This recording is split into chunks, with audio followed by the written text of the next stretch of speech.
যারা অনেক বছর ধরে আমাদের চ্যানেলের সাথে যুক্ত আছেন তাদেরকে অসংখ্য ধন্যবাদ। যারা নতুন যুক্ত হলেন তাদেরকেও ওয়েলকাম। অবশ্যই চ্যানেলটিকে সাবস্ক্রাইব করে পাশের বেল আইকন প্রেস করে অল করে রাখবেন, তাহলে নেক্সট ইম্পর্টেন্ট যে আপডেটগুলো সেগুলো মিস করবেন না। ভিডিওটি লাইক করে রাখুন, দেখার পর শেয়ার করে দেবেন। ভিডিওর বিষয়বস্তু আপনারা জেনেই গেছেন থাম্বনেল দেখে। প্রাইমারি নিয়োগে বিভিন্ন ধরনের মামলা চলছে এবং তার মধ্যে একটা গুরুত্বপূর্ণ মামলা হচ্ছে 16,500 প্যানেল মামলা। আপনারা ইতিমধ্যে অবগত আছেন যে প্রাইমারি টেট 2014 থেকে বিভিন্ন দফায় নিয়োগ হয়েছে। সেটা 2016 রিক্রুটমেন্ট প্রসেস অর্থাৎ 42,000 প্লাস নিয়োগ, তারপর 2020 রিক্রুটমেন্ট প্রসেস বা 16,500 নিয়োগ, তারপর হয়েছে 2022 রিক্রুটমেন্ট প্রসেস যেখানে 2014 টেট এবং 2017 টেট উভয় পার্টিসিপেট করেছিল এবং সেখানে 9,000-এর মতো নিয়োগ হয়েছে আপাতত। তো বিভিন্ন প্যানেলে বিভিন্ন রকম মামলা হয়, সেই মামলার আপডেট আমরা এই চ্যানেলের মাধ্যমে দিয়ে থাকি। তো সেরকম একটি গুরুত্বপূর্ণ মামলা যেটা আমরা আগেও দুটো ভিডিওতে জানিয়েছিলাম। তো অনেকেই বিভিন্ন ভিডিওতে কমেন্ট করছেন যে আরও এটা নিয়ে গুরুত্বপূর্ণ ব্যাপার যেটা এসেছে আরও খবরটা সেটা নিয়ে ভিডিও করতে অ্যাকচুয়ালি। তো 2022 সালের নিয়োগে 16,500 যে প্যানেল, সেখানে অনেক ক্যান্ডিডেট কিন্তু সুযোগ পাননি। অ্যাকচুয়ালি তাদেরকে কি বলা হয়, নট ইনক্লুডেড ক্যান্ডিডেট। অর্থাৎ ইন্টারভিউ পর যে রেজাল্ট দেখার সময় ছিল 15ই ফেব্রুয়ারি 2021 সালে সম্ভবত, মোটামুটি রাতের দিকে লিঙ্কটা অ্যাক্টিভেট হয়েছিল। সেখানে রোল নাম্বার এন্টার করেই একটা লেখা দিচ্ছিল you are included in the present merit list, আর যারা অকৃতকার্য হয়েছিলেন মানে প্যানেলের সুযোগ পান তাদের ক্ষেত্রে লেখা দিচ্ছিল you are not included in the current merit list বা প্রেজেন্ট মেরিট লিস্ট, কিছু একটা এরকম। তো যারা নট ইনক্লুড ক্যান্ডিডেট এই সংখ্যাটা কিন্তু অনেক। তাদের মধ্যে তৎকালীন বিএডও থাকতে পারে, এনআইওসও থাকতে পারে এবং ডিএলএডও থাকতে পারে। এবং তারপর আমরা কি দেখেছি, 738 যে প্রশ্নগুলো মামলার থেকে 738 প্যানেল নিয়োগ, তারপর 478 এরকম ধরনের ক্যান্ডিডেটও ছিল। কিন্তু 738-এর মধ্যে তো সবাই চাকরি পায়নি। অর্থাৎ 6 নম্বর দেওয়ার পর যারা চাকরি মানে পাস করেছে তারা 738 প্যানেলে চাকরি পেয়েছে অনেকেই, এবং 478ও তারপর আছে অনেক। তো তার মধ্যে কিন্তু অনেক ক্যান্ডিডেট সুযোগ পায়নি। অর্থাৎ প্রথম যে মূল প্যানেল তাতেও অনেকে সুযোগ পায়নি এবং তার পরবর্তী যে প্যানেল তাতেও সুযোগ পায়নি, এবং তারা কিন্তু বিভিন্ন মামলা করছে। তার মধ্যে একটা গুরুত্বপূর্ণ মামলা যেটা আমরা একটু পরে দেখাচ্ছি, একদম মামলার একদম অর্ডার কপি, লাস্ট যেটা দুদিন শুনানি হয়েছিল এবং রিসেন্ট যে শুনানি হয়েছিল সেদিনে কোনো রকম অর্ডার কপি এখনও রিলিজ হয়নি। যাই হোক, আগের অর্ডার কপি আমরা দেখাবো। কেসের ডিটেল বা কেসের বিষয়বস্তু কী, তাকে সেখানে কি বলা হয়েছে সেটা নিয়ে ডেডিকেটেড ভিডিও যদিও আছে, আপনারা চাইলে দেখতে পারেন, ডেসক্রিপশনে লিঙ্ক দিয়ে দেবো। তো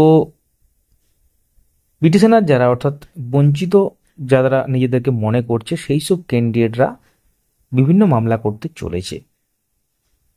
তার মধ্যে তাদের যেটা মূল দাবি যে হয় তাদেরকে চাকরি দিতে হবে, না হলে পুরো প্যানেলটাকে বাতিল করতে হবে এবং নতুনভাবে নিয়োগ করতে হবে, যেহেতু তারা বঞ্চিত হয়ে গেছেন বলে মনে করছেন। মানে একটা কেস তারা হয়তো করতে চলেছেন দুর্নীতি সংক্রান্ত ব্যাপারে, যেটা অলরেডি আপনারা দেখেছেন আগেও, এবং আরেকটা হয়তো পরবর্তী ক্ষেত্রে জনস্বার্থ মামলা একটা হয়তো তারা করতে চলেছেন। এখন ব্যাপার হচ্ছে এখানে কে ঠিক কে ভুল সে ব্যাপারটা আমরা ভিডিওতে আলোচনা করব না, সেটা সম্পূর্ণ তাদের ব্যাপার বা যারা কেস করছেন। মানে অ্যাকচুয়ালি ব্যাপারটা হচ্ছে কি, কেস তো যে কেউ করতে পারে, এবং মামলার গ্রাউন্ড কি, কীরকম ব্যাপার, কীরকম এভিডেন্স আছে, এবং তারপর মাননীয় বিচারপতি তারা বিশ্লেষণ করবেন ব্যাপারটাকে, তারপর জাজমেন্ট আসবে, সেগুলো পরের ব্যাপার, সেগুলো তো আমাদের কাজ না। আমাদের কাজ হচ্ছে তথ্যগুলো আপনার সাথে শেয়ার করা। তো অনেকেই যারা চাকরি পায় না তারা পর্ষদ দোষও দেন, সেটা আলাদা ব্যাপার। তো আমরা একদম সরাসরি চলে যাব যে মামলাটা হয়েছে ইতিমধ্যে সেই মামলার একদম কপিতে, তারপর আমরা অর্ডার কপি আপনার সাথে শেয়ার করব। এবং একটা গুরুত্বপূর্ণ প্রশ্ন, যে ইন সার্ভিস টিচার যারা আছেন 16,500 প্যানেল, তাদের কি কোনো রকম ক্ষতি হতে চলেছে? মানে স্বচ্ছভাবে যারা নিয়োগ পেয়েছেন বা যাদের কোনো রকম মানে যাদের সাথে ইলিগ্যালিটির কোনো সম্পর্ক নেই বা ইলিগ্যালভাবে নিয়োগ পাননি, একদম লিগ্যালভাবে পেয়েছেন, তাদের ক্ষেত্রে কোনো সমস্যা হতে চলেছে, সেটা আমরা লাস্টে আলোচনা করব। চলুন তাহলে চলে যাওয়া যাক একদম মামলার কপিতে। মামলার সিনপসিস বা বিষয়বস্তু এবং বাকি বিস্তারিত ব্যাপারগুলোতে যাওয়ার আগে একটু আপনাদের মনে করিয়ে দিই কীভাবে ব্যাপারটা হয়েছিল। টেট 2014 যে এক্সামিনেশন, সেটা 11/10/2015 সংগঠিত হয়েছিল। পিটিশনাররা সেটাতে সাকসেসফুল হয়েছিল এবং টেট 2014 কোয়ালিফাইড তারা। তারপর 23/12/2020 একটা নতুন নোটিফিকেশন পাবলিশ করা হয়, যেটা 16,500 নিয়োগের অরিজিনাল নোটিফিকেশন বা মাদার নোটিফিকেশন বলতে পারেন। তারপর 11/1/2021 পিটিশনার তারা রেসপন্ডেন্ট অথরিটির কাছে এপিয়ার হয় ডকুমেন্ট ভেরিফিকেশনের জন্য এবং ইন্টারভিউ প্রসেসের জন্য। তারপর 15/2/2021, যেটা একটু আগে আমরা বললাম, 15/2/2021 নোটিফিকেশন ইস্যু করা হয় West Bengal board of primary education দ্বারা। তারপর 15/2/2021 petitioners not included in the present list, তারা দেখতে পায় পিটিশনার কিন্তু অকৃতকার্য হয়েছে অ্যাকচুয়ালি, মানে স্থান পায়নি প্যানেল। তারপর পিটিশনার বিভিন্ন রকম তার রেসপন্ডেন্ট অথরিটির কাছে দেখা করে বা কোনো রকম কাজ হয় না সেখানে। তারপর 478 ক্যান্ডিডেটের যে লিস্ট পাবলিশ হয়, তারপর 738-এর ব্যাপার পাবলিশ হয়। তারপর 11/11/2022 কী হয়, টেট 2014 কোয়ালিফাইড ক্যান্ডিডেটদের যে মার্কস সেটা কিন্তু বোর্ড পাবলিশ করতে বাধ্য হয় এক প্রকার, কারণ মহামান্য আদালতের নির্দেশে কিন্তু এটা তারা মানে প্রকাশ করতে বাধ্য হয়। তাছাড়া তো আগেই প্রকাশ করতো যখন টেট 2014 হয়ে গিয়েছিল, কারণ নম্বর জানার অধিকার তো সবারই আছে। আর টিএ করে কেন জানতে হবে তাদেরকে, মানে একদম প্রকাশ্যে সেগুলো আনা উচিত আগের থেকেই।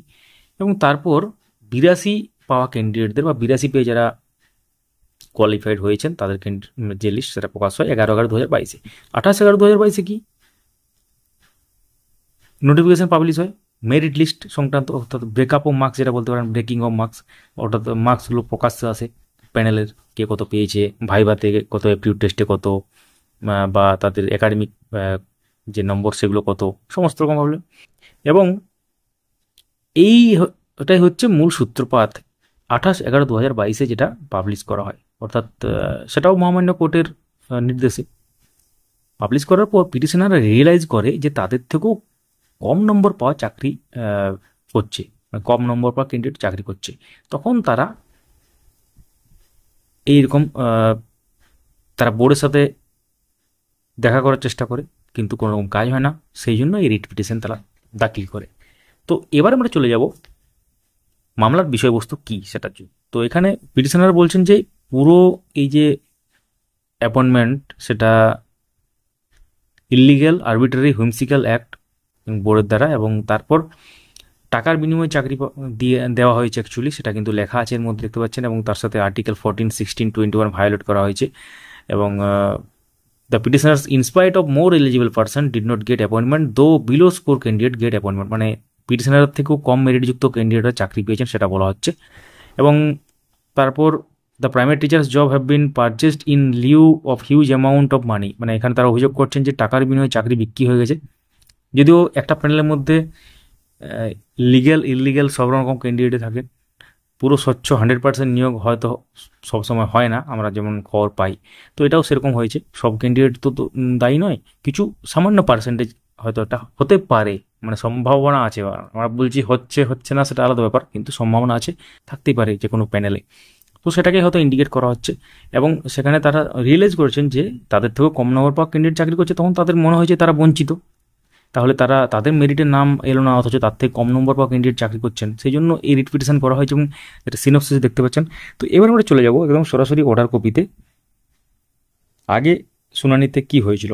এবং এর মধ্যে বলে রাখি, কিছুদিন আগে যখন আদালতে মামলাটি উঠেছিল এবং অনারেবল জাস্টিস বিশ্বজিৎ বসু এজলাসে, তখন অ্যাডভোকেট ফিরদৌস সামি মহাশয় তিনি বলেছেন যে হয় পুরো প্যানেল বাতিল করা হোক বা সেট অ্যাসাইড করা হোক, অথবা পিটিশনারদের চাকরি দেওয়া হোক।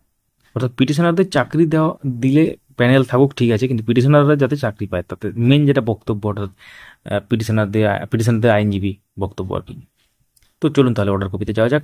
এবং একটা কথা বলে রাখি, যেটা আমরা একটু খবরটা দিলাম যে এই কিছুদিন আগে যেটা আদালতে উঠেছিল, তো সেটার অর্ডার কপি কিন্তু আপলোড হয়নি, কোনো কারণে হয়নি, এখনও পর্যন্ত হয়নি। আমরা আজও চেক করেছি।